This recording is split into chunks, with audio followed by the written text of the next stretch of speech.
আসসালামু আলাইকুম। তো আজকে গোসল করতে একটু লেট হয়ে গেছে, আর ঠান্ডার সময় বুঝতেই পারছেন প্রচুর ঠান্ডা। তা লেট হবে নাই বা কেন, বাড়িঘর পরিষ্কার করছিলাম। এই যে ফ্রিজের খাটকোনা দেখতে পাচ্ছেন, ধুয়ে ওপর করে দিয়েছি। এই যে আর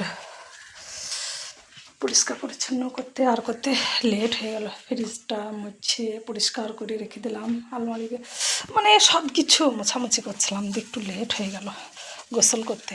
আর যা ঠান্ডা লাগছে আমাকে, সত্যি কি বলবো, মানে মাথা পুরো ব্যথা করছে।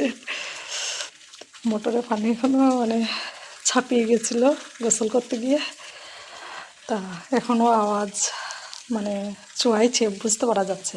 তাই এই নিয়ে ভিডিও করলাম। বন্ধুরা একটু রোদ দিয়ে দাঁড়াবো, এই যে গেট খুলছি, প্রচুর শব্দ গেট, রোদও নেই সেরকম। তা বেশ এই নিয়ে ভিডিও করছি বন্ধুরা। বেশ কেমন হয়েছে একটু বলবে। এই পর্যন্ত, আল্লাহ হাফেজ।